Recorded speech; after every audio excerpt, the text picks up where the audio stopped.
Ladies and gentlemen, the President of the United States.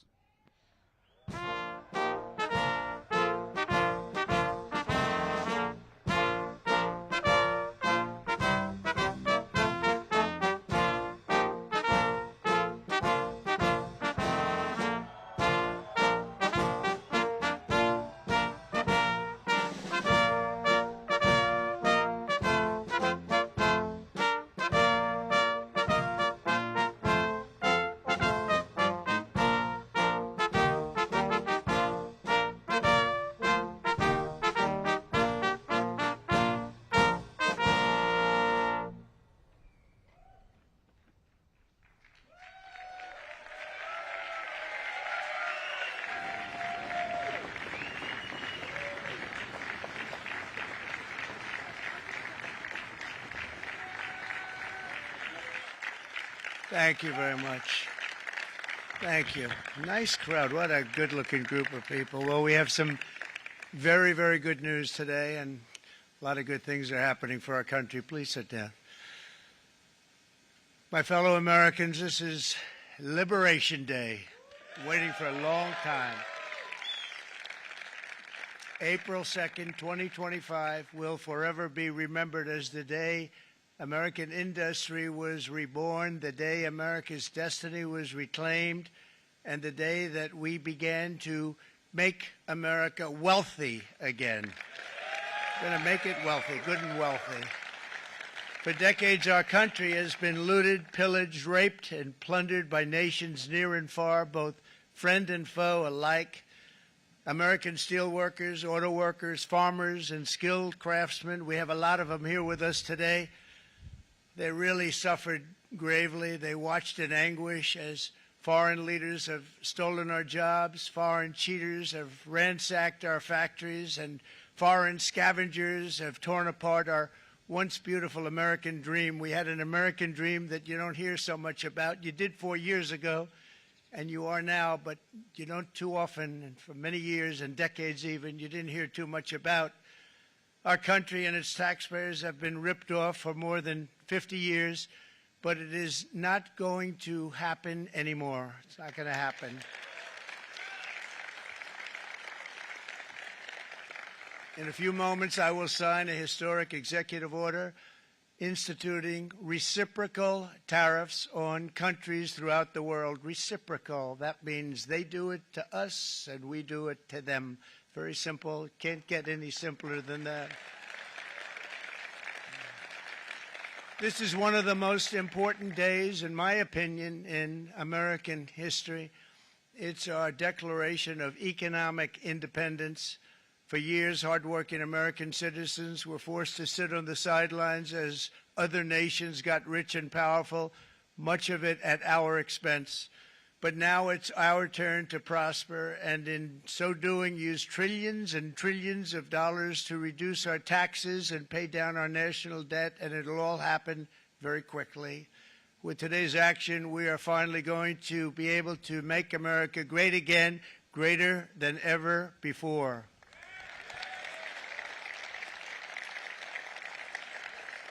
Jobs and factories will come roaring back into our country, and you see it happening already. We will supercharge our domestic industrial base. We will pry open foreign markets and break down foreign trade barriers. And ultimately, more production at home will mean stronger competition and lower prices for consumers. This will be indeed the golden age of America. It's coming back, and we're going to come back very strongly. We're pleased to be joined on this momentous occasion by Vice President J.D. Vance. J.D., thank you. Thank you. Thank you very much. Where are you, J.D.? No, that wasn't too hard to find. I was looking, you know, he likes to take a low-key attitude, so it'd usually be sitting right in front. He's gaining a lot of confidence, Mike, isn't it? And nearly my entire cabinet is here, as well as Speaker Mike Johnson, who's done an amazing job. And with the great success we had last night in Florida, we have a majority of 7. And 7's like a lot when we had it at 1, right? You've done a fantastic job, and many of the members of the House and Senate are with us. Senators, Congressmen, thank you all for being with us. We appreciate it. For decades, the United States slashed our trade barriers on other countries, while those nations placed massive tariffs on our products and created outrageous non-monetary barriers to decimate our industries. And in many cases, the non-monetary barriers were worse than the monetary ones. They manipulated their currencies, subsidized their exports, stole our intellectual property, imposed exorbitant VAT taxes to disadvantage our products, adopted unfair rules and technical standards, and created filthy pollution havens. They were absolutely filthy, but they always came to us and they said, we're violating, we should pay for it. It's all detailed in a very big report by the U.S. Trade Representative on foreign trade barriers, and I'll just hold it up for you. It's available, and you don't have to pay too much. As I understand it, you'll pay nothing.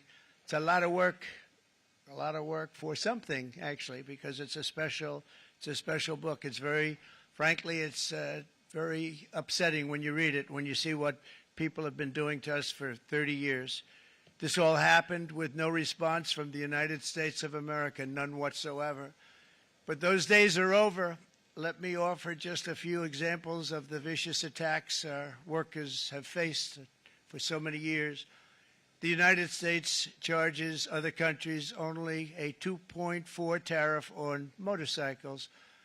Meanwhile, Thailand and others are charging much higher prices, like 60%. India charges 70%. Vietnam charges 75%, and others are even higher than that. Likewise, until today, the United States has for decades charged a 2.5 tariff. Think of that, 2.5% on foreign-made automobiles. The European Union charges us more than 10% tariffs, and they have 20% VATs, much, much higher. India charges 70%, and perhaps worst of all are the non-monetary restrictions imposed by South Korea, Japan, and very many other nations. As a result of these colossal trade barriers, 81% of the cars in South Korea are made in South Korea. 94% of the cars in Japan are made in Japan. Toyota sells 1 million foreign-made automobiles into the United States, and General Motors sells almost none. Ford sells very little. None of our companies are allowed to go into other countries. And I say that, friend and foe, and in many cases the friend is worse than the foe in terms of trade. But such horrendous imbalances have devastated our industrial base and put our national security at risk. I don't blame these other countries at all for this calamity. I blame former presidents and past leaders who weren't doing their job. They let it happen, and they let it happen to an extent that nobody can even believe. That's why, effective at midnight, we will impose a 25% tariff on all foreign-made automobiles.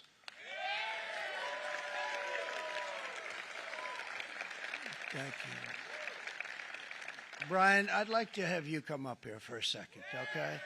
I just see him sitting. He's been a fan of ours, and he understands this business a lot better than the economists, a lot better than anybody. Brian, say a few words, please, would you? Thank you, Mr. Thank you. It's a great honor to have you. Thanks. Thank you, Mr. President. I grew up just north of Detroit, Michigan, in Macomb County, known as the home of the Reagan Democrats. My first vote for president was for Ronald Reagan. I thought that was going to be the best president I ever saw in my lifetime until Donald J. Trump came along. I have watched my entire life, I have watched plant after plant after plant in Detroit and in the metro Detroit area close. There are now plants sitting idle. There are now plants that are underutilized, and Donald Trump's policies are going to bring product back into those underutilized plants. There's going to be new investment. There's going to be new plants built. And the UAW members, and I brought 20 of them with me, they're sitting right over here. We support Donald Trump's policies on tariffs 100%. So, Mr. President, we can't thank you enough. And in 6 months or a year, we're going to begin to see the benefits. I can't wait to see what's happening 3 or 4 years down the road. Thank you, Mr. President. What a great guy. He got it right from the beginning. He got it before almost anybody else. This group over there, they got it too. And, you know, we won the state of Michigan. We won almost all of them. But we won Michigan by a lot, and I want to just thank you all. The auto workers were fantastic. The Teamsters were fantastic. Everyone was pretty good, I will tell you. Thank you very much. I appreciate it. You're going to be very happy very soon, and you probably see what's happening with all of the, not only car companies, but car companies in particular. You see it with all of the ones they're moving, they're announcing day in, day out. You're seeing it. Nobody's ever seen anything like that. With today's actions, we're also standing up for our great farmers and ranchers who are brutalized by nations all over the world.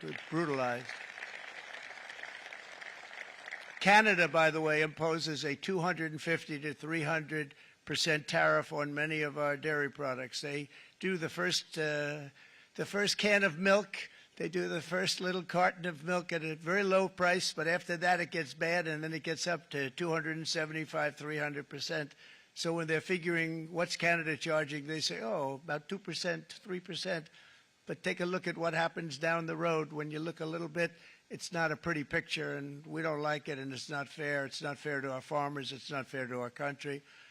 And with countries like Canada, you know, we subsidize a lot of countries and keep them going and keep them in business. In the case of Mexico, it's $300 billion a year. In the case of Canada, it's close to $200 billion a year. And I say, why are we doing this? Why are we doing this? I mean, at what point do we say you got to work for yourselves, and you got to? This is why we have the big deficits. This is why we have that amount of debt that's been placed on our heads over the last number of years, and we're really not taking it anymore. Through non-tariff barriers, the European Union bans imports of most American poultry. You understand? They say, we want to send you our cars, we want to send you everything, but we're not going to take anything that you have. Australia bans, and they're wonderful people and wonderful everything, but they ban American beef, yet we imported $3 billion of Australian beef from them just last year alone. They won't take any of our beef. They don't want it because they don't want it to affect their farmers. And you know what? I don't blame them, but we're doing the same thing right now, starting about midnight tonight, I would say. And China charges American rice farmers an overquota, it's called, a tariff rate of 65%. South Korea charges 50%. Actually, they charge different, from 50% to 513%. And Japan, our friend, charges us 700%. But that's because they don't want us selling rice, another thing. Who can blame them, Madam Secretary? Agriculture, great job you did on eggs, by the way. The egg prices came down 50%. You got them down 50%. Once we got involved, they were going through the sky. The egg prices, they were going through the sky, and you did a fantastic job. Now we have lots of eggs, and they're much cheaper, down about 59% now, and they're going down further. We charge 2.8% for so many things that other countries are charging 200%, 300%, and 400% for. If imposing tariffs and protective barriers made nations poor, then every country on earth would be racing to eliminate these policies, and China would be the first on line. They run a very strong country, but they're not first in line, and the American people are paying a very big price.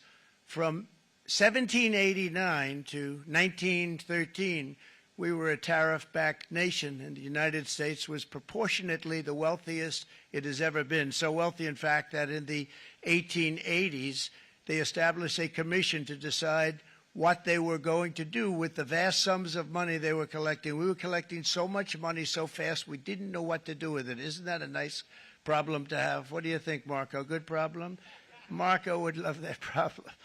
But we don't have that problem anymore, but we're not going to have it very much longer, I will tell you. But they collected so much money, they actually formed a commission to determine what they were going to do with the money, who they were going to give it to, and how much. Then in 1913, for reasons unknown to mankind, they established the income tax so that citizens, rather than foreign countries, would start paying the money necessary to run our government.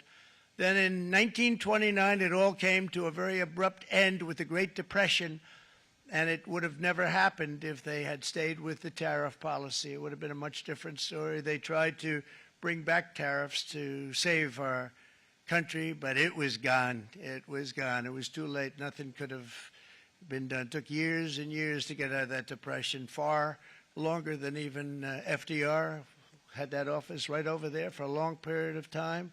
The ramp system, that's rather intricate, was built because of him, and every time you walk up, you think of him, and he did a great job in many ways, but it lasted long beyond his terms, as you know. But it's not too late any longer, and we're going to start being smart, and we're going to start being very wealthy again. We're going to be wealthy as a country because they've taken so much of our wealth away from us. We're not going to let that happen. We truly can be very wealthy. We can be so much wealthier than any country. It's not even believable, but we're getting smart. Nearly a century later, in the face of unrelenting economic warfare, the United States can no longer continue with a policy of unilateral economic surrender. We cannot pay the deficits of Canada, Mexico, and so many other countries. We used to do it. We can't do it anymore. We take care of countries all over the world. We pay for their military. We pay for everything they have to pay, and then when you want to cut back a little bit, they get upset that you're not taking care of them any longer. But we have to take care of our people, and we're going to take care of our people first, and I'm sorry to say that.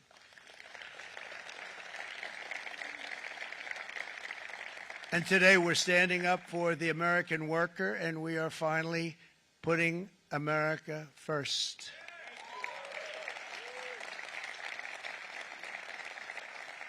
In Sleepy Joe Biden's last year in office, the United States hemorrhaged 100,000 manufacturing jobs, and the number was going through the roof at levels never seen before. And our trade deficit reached a record $1.2 trillion, which is unheard of. Since the beginning of NAFTA, the worst trade deal ever made. It was a horror show. I was able to terminate it. They all said you'd never be able to get it out. We had to get approval from Congress to get it terminated. We had to live with that deal. It was the worst deal, worst trade deal ever made by far. But since the very beginning of NAFTA, our country lost 90,000 factories. Think of what that is, 90,000. Think about putting a map up and putting tax on it. You wouldn't have enough room. 90,000. I said, is that possible? We had it checked 4 different times, and it was actually somewhat higher than that. And 5 million manufacturing jobs were lost while racking up trade deficits of $19 trillion. That was the worst trade deal ever made. As a result of these gigantic losses, foreign nations now own $26 trillion more of American assets than think of this, than the Americans own of their own foreign assets or other foreign assets. The United States can no longer produce enough antibiotics to treat our sick. We have a tremendous problem. We have to go to foreign countries to treat our sick. If anything ever happened from a war standpoint, we wouldn't be able to do it. We import virtually all of our computers, phones, televisions, and electronics. We used to dominate the field, and now we import it all from different countries. A single shipyard in China now produces more ships every year than all of the American shipyards combined. Think of that. And it was a business that we used to dominate. We used to dominate it totally. In short, chronic trade deficits are no longer merely an economic problem. They're a national emergency that threatens our security and our very way of life. It's a very great threat to our country. And for these reasons, starting tomorrow, the United States will implement reciprocal tariffs on other nations. It's been a long time since we even thought of that. We used to think about it a lot. We didn't think about it for many decades, and you see what's happened. For nations that treat us badly, we will calculate the combined rate of all their tariffs, non-monetary barriers, and other forms of cheating. And because we are being very kind, we're kind people, very kind. You're not so kind when you got ripped off with your salaries. My auto worker friends and my Teamster friends and all of the unions that typically voted Democrat, they're not voting Democrat anymore because worker, whether union or non-worker, they're for the Republicans now. That's what happened. But we will charge them approximately half of what they are and have been charging us. So The tariffs will be not a full reciprocal. I could have done that, yes, but it would have been tough for a lot of countries who didn't want to do that. I'd like to see the chart if you have it. Could you bring it up, Howard? This is our great Secretary of Commerce, Howard Lutnick. Thanks, Howard. So if you look at that, China, first row, China, 67%. That's tariffs charged to the USA, including currency manipulation and trade barriers. So 67%, I think you can, for the most part, see it. Those with good eyes, with bad eyes. We didn't want to bring, it's very windy out here. We didn't want to bring out the big charts because it had no chance of standing. Fortunately, we came armed with a little smaller chart. So it's 67%, so we're going to be charging a discounted reciprocal tariff of 34%. I think, in other words, they charge us, we charge them less, so how can anybody be upset? They will be, because we never charge anybody anything, but now we're going to charge. European Union, they're very tough, very, very tough traders. You know, you think of European Union, very friendly. They rip us off. It's so sad to see. It's so pathetic. 39%, we're going to charge them 20%, so we're charging them essentially half. Vietnam, great negotiators, great people. They like me, I like them. The problem is they charge us 90%. We're going to charge them 46% tariff. Taiwan, where they took all of our computer chips and semiconductors. We used to be the king, right? We were everything. We had all of it. Now we have almost none of it, except the biggest company is coming in. We're going to end up with almost 40%. Lee Zeldin's working to get their approvals. And it's an amazing company. Mr. Wei, of one of the great companies of the world, actually, they're coming in from Taiwan, and they're going to build one of the biggest plants in the world, maybe the biggest for that. But 64%, we're going to charge them 32%. Japan, very, very tough, great people. And again, I don't blame the people for doing it. I think they're very smart in doing it. I blame the people that sat right in that Oval Office, right over there, right behind the Resolute desk or whichever desk they chose. Japan, 46%. They would charge us 46%, and much higher for certain items like cars, you know, little items like cars. 46%, we're charging them 24%. India, very, very tough, very, very tough. The Prime Minister just left.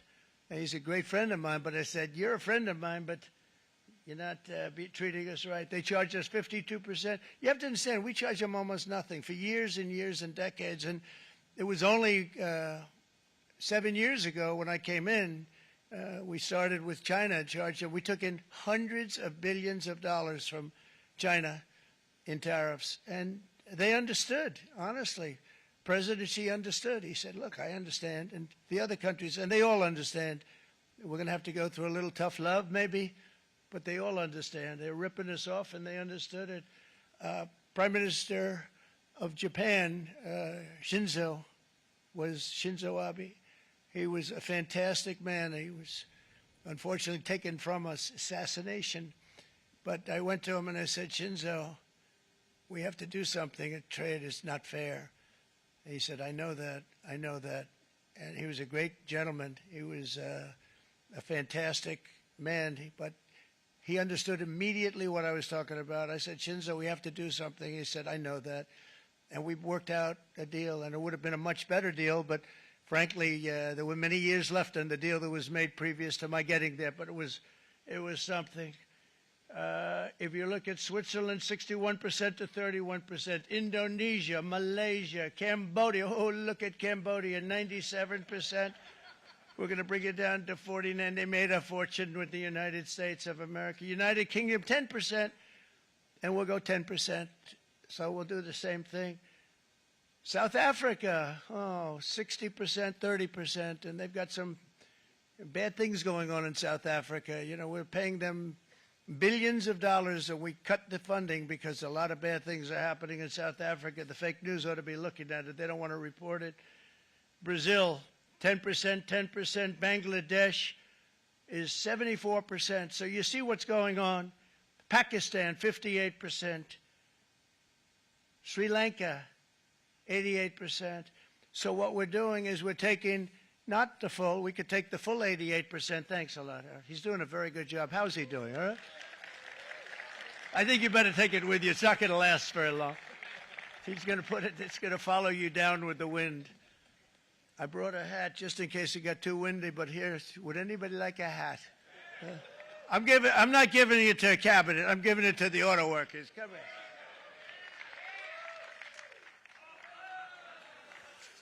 Thank you, fellas. Get it. That's it. That's it. They deserve it more than our cabinet. Our cabinet has plenty of hats. But you see the numbers. The numbers are so disproportionate. They're so unfair. At the same time, we will establish a minimum baseline tariff of 10%. You notice that on the chart.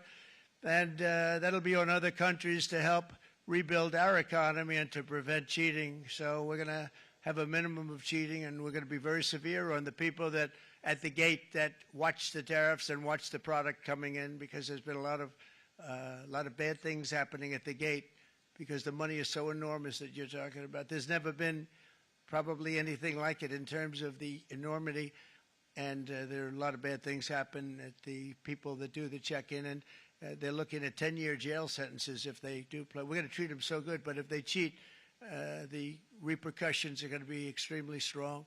Foreign nations will finally be asked to pay for the privilege of access to our market, the biggest market in the world. We're right now the biggest market in the world. We had a great country 4 years ago in terms of the economics. We were doubling up on China. We were doing so well. Nobody was going to catch us, but so much of it slipped away over the last 4 years under Biden. I campaigned on this policy throughout last year, and today that promise was made, and it was also a promise, as you know, that was kept. Promises made, promises kept. To any company that objects to our common sense reciprocal tariffs, again, reciprocal, back and forth, back and forth. And I call this kind reciprocal. This is not full reciprocal. This is kind reciprocal. But what we do is we cut it in half. We charge them. My answer is very simple if they complain. If you want your tariff rate to be zero, then you build your product right here in America, because there is no tariff if you build your plant, your product in America. And we've seen companies coming in like we've never seen before. Likewise to all of the foreign presidents, prime ministers, kings, queens, ambassadors, and everyone else who will soon be calling to ask for exemptions from these tariffs. I say, terminate your own tariffs, drop your barriers, don't manipulate your currencies. They manipulate their currencies like nobody can even believe, which is a bad, bad thing and very devastating to us. And start buying tens of billions of dollars of American goods. Tariffs give our country protection against those that would do us economic harm. And many people were looking to do us economic harm. Maybe not so obviously, but they were doing tremendous economic harm. But even more importantly, they will give us growth. These tariffs are going to give us growth like you haven't seen before. And it'll be something very special to watch. I am so looking forward. And Brian, it's going to happen even faster than you said. You know, you might say, but it's already started. It's already started.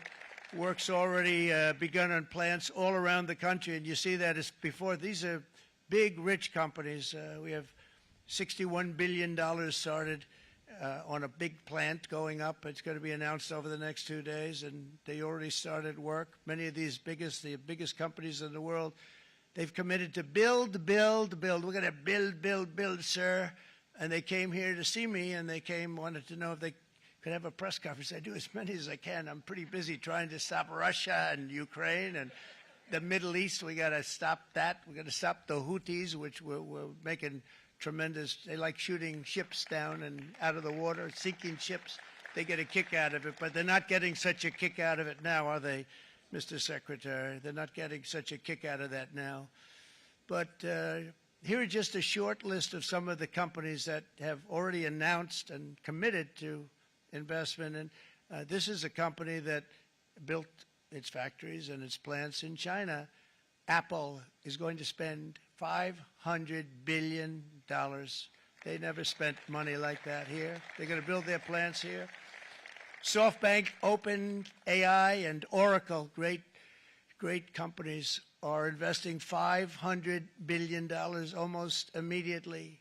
NVIDIA, a hot company, is investing hundreds of billions of dollars. They just announced. TSMC, the biggest, most important company in the world of chips from Taiwan, with no investment from us, is investing $200 billion. And they said the reason was, number one, the election of November 5th, and number two, the tariffs. They don't want to pay the tariffs, and the way they're not paying it is to build their plant here. So we're going to go from almost no percentage. We used to have 100% of the chip market. Now it's all in Taiwan. Almost all of it's in Taiwan. A couple of other countries, but mostly in Taiwan.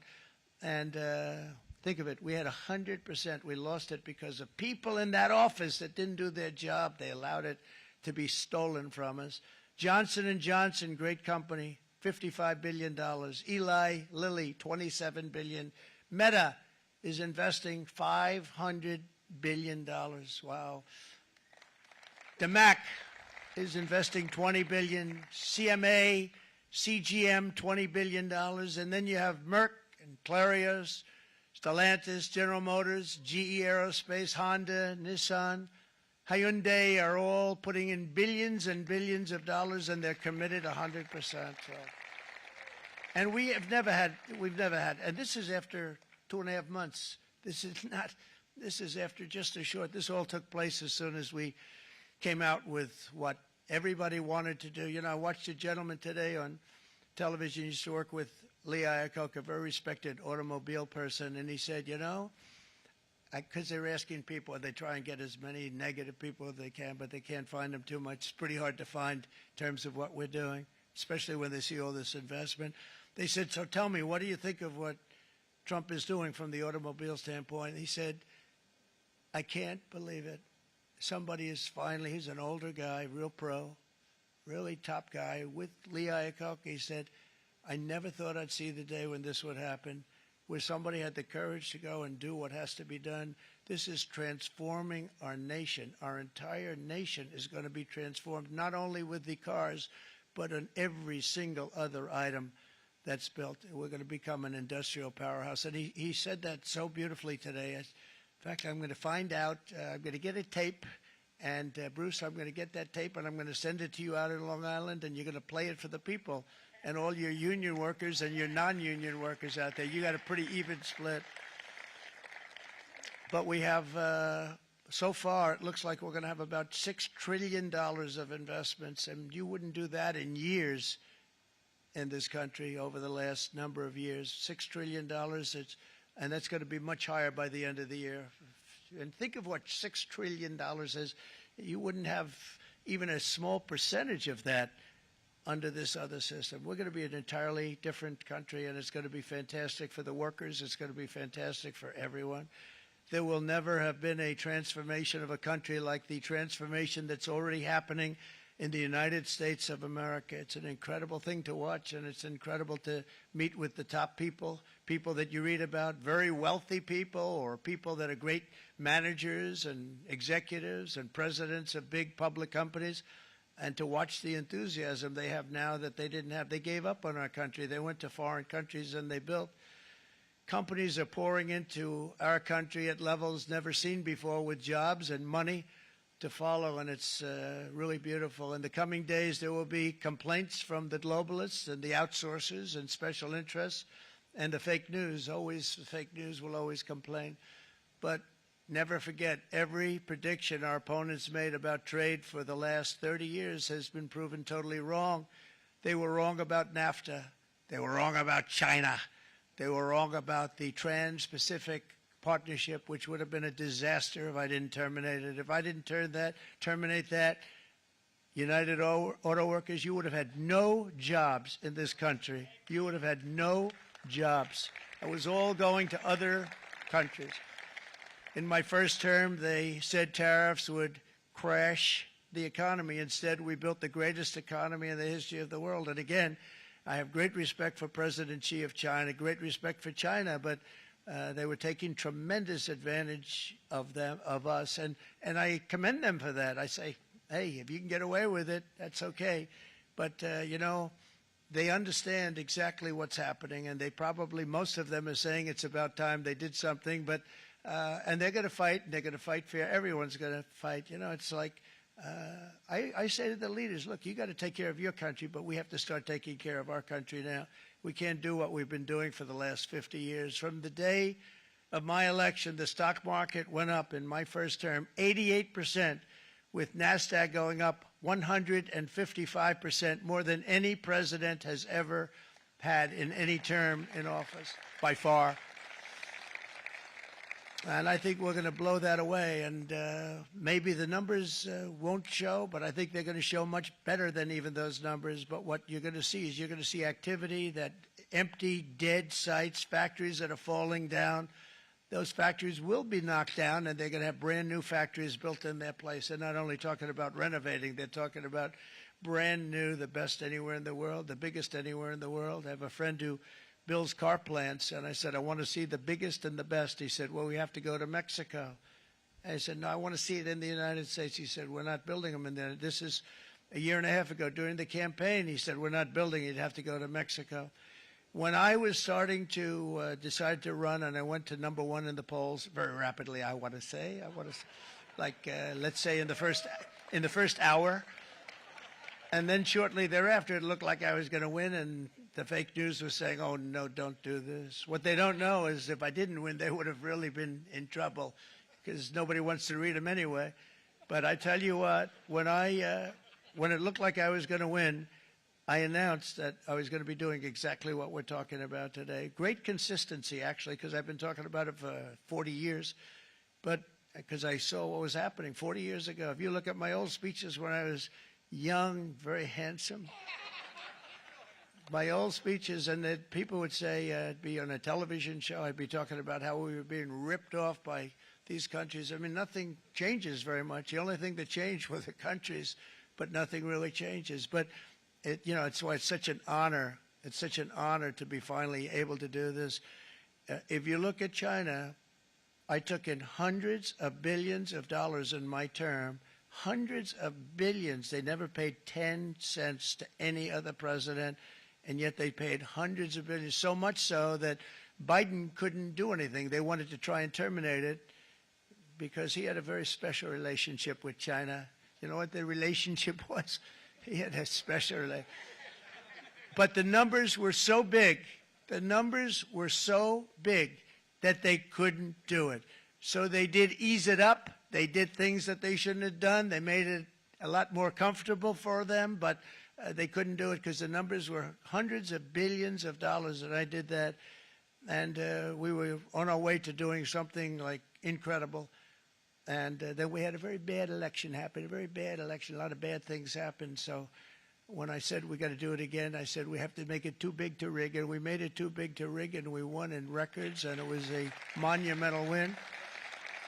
And it was such an honor to see so many of you, like Brian and your friends, here with us to celebrate, and to more importantly celebrate what we're doing, because that wouldn't be a full celebration if we didn't do this, because this will be an entirely different country in a short period of time. It'll be something the whole world will be talking about it. The critics made the very tired predictions earlier this year, but in February, core inflation dropped to the lowest rate in 4 years, and the price of eggs, as you know, just in a month and a half, we were there for 4 weeks, and the first week I got blamed for eggs. I said, I just got here. They said eggs have gone up at like 250%, and you can't get eggs. And they were going crazy. And I said, I just got here. And then we got to work on eggs, and we got to work on everything. And our great Secretary of Agriculture, you did a fantastic job. Brooke Rollins, she did a fantastic job. And as I said before, the price of eggs dropped now 59%, and they're going down more, and the availability is fantastic. They were saying that for Easter, please don't use eggs. Could you use plastic eggs? I said, we don't want to do that. We want to, and you really came through. It's an amazing job. Thank you very much, Brooke. You did great. But likewise, an old-fashioned term that we use, groceries. I used it in the campaign. It's such an old-fashioned term, but a beautiful term, groceries. It sort of says a bag with different things in it. Groceries went through the roof. And I campaigned on that. I talked about the word groceries for a lot.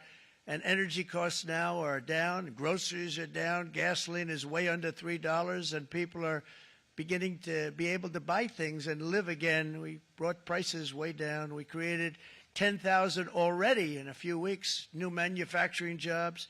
And it was that took place in 1 month, numbers that they haven't seen in a long time. We had virtually no inflation under my term. We had virtually no inflation for 4 years. But after transitioning over to Sleepy Joe, it went from almost non-existent to the highest in the history of our country. They had the highest inflation in the history of our country, brought up by energy and bad spending and bad policy, and a lot of bad things happened. How about allowing millions and millions and millions of people to pour into our country with open borders, where it's so sad to see even now. And I see our great secretary you have done. Stand up, please, Christy. Stand up. Christy Noem. And Tom Homan.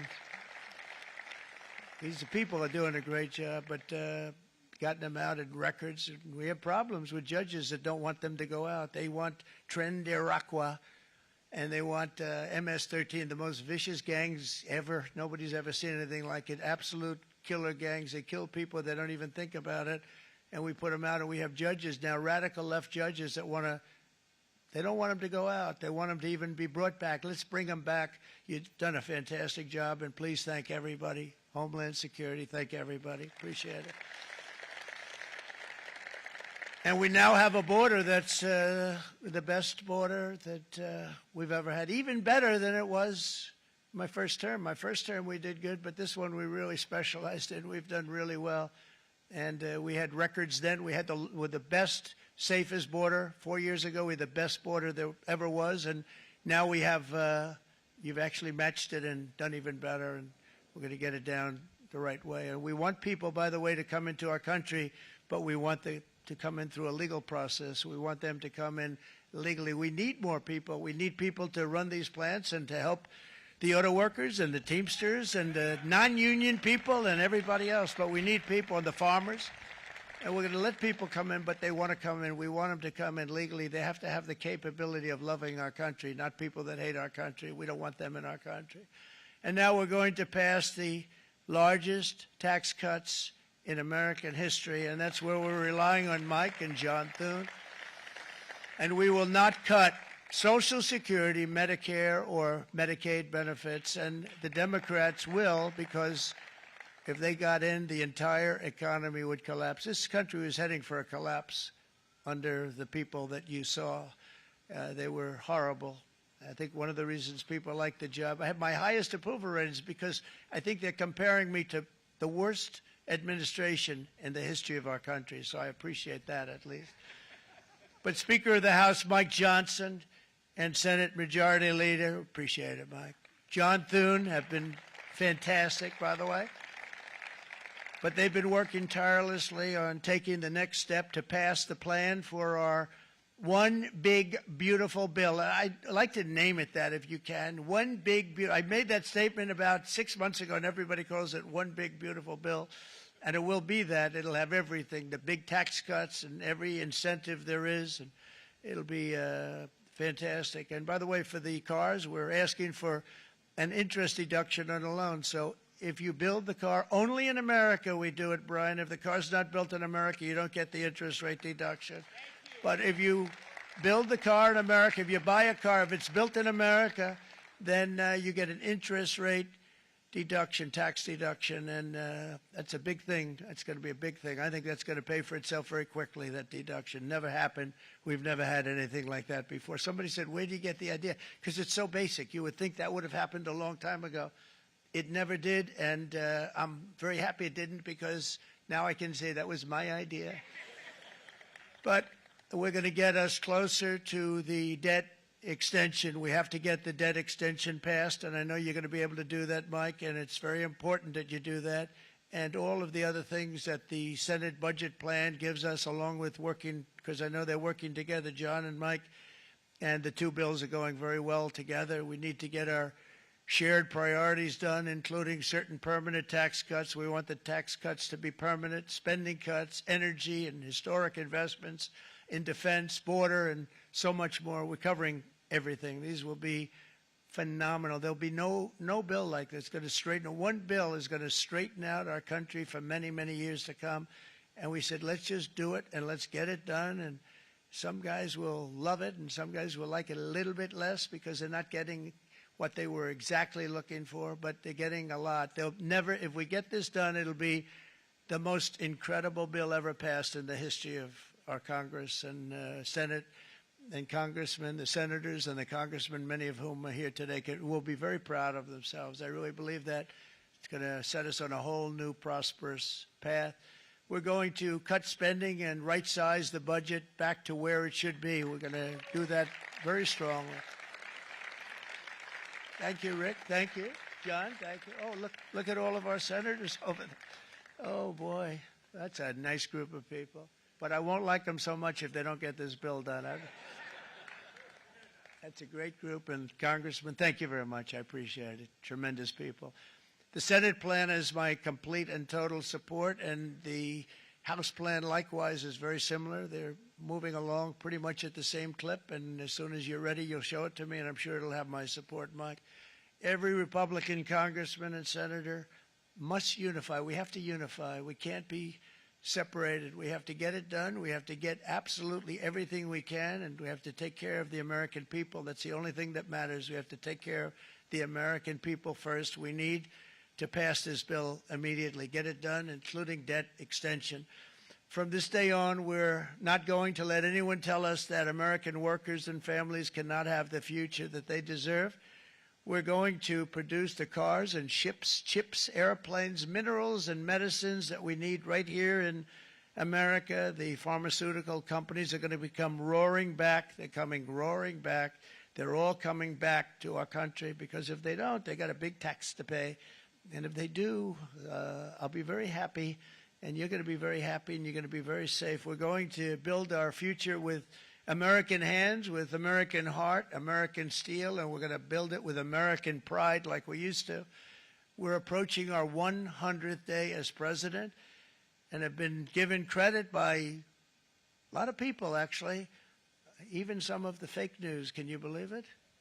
Which in this case hopefully isn't fake, for having done more in that time than any other administration in the history of our country in the first 100 days. I think we've had an amazing, in terms of what we've done, what we've gotten accomplished. I'd like to see if we can get that war ended and another war from not starting in the Middle East. We have to get Russia. They're losing 2,000 on average, 2,500 people today, young people, soldiers, Russian. Think of that. 2,500 through some days, but on average, probably over about a 1 week period, it's 2,712, they say. They're losing those soldiers. They're dying. They're being decimated. And they're not from our country, but they're from other countries. But they're human beings. They're from Russia. They're from Ukraine in this period, most of them. And we're going to get it stopped. It's a senseless war that would have never happened if I was president, and it shouldn't be allowed to go on. And I think we're being given good cooperation by Russia and by Ukraine, but we have to get it stopped. It's humanity. It's humanity. It's a terrible thing. This will be a very big moment. I think you're going to remember today. It's going to be a free nation that we're dealing with. We're going to have a very free and beautiful nation. It's going to be Liberation Day in America, and it's going to be a day that hopefully you're going to look back in years to come and you're going to say, you know, he was right. This has turned out to be one of the most important days in the history of our country. God bless you and God bless America. Thank you, everybody. Thank you very much. Thank you. Thank you very much.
obviously a huge deal, and it's been an honor to be a part of your team. Thank you, sir.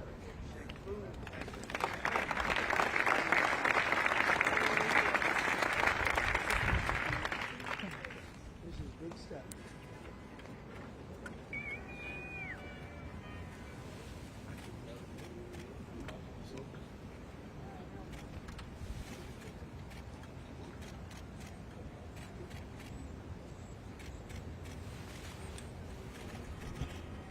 That's a 10. That's a good one.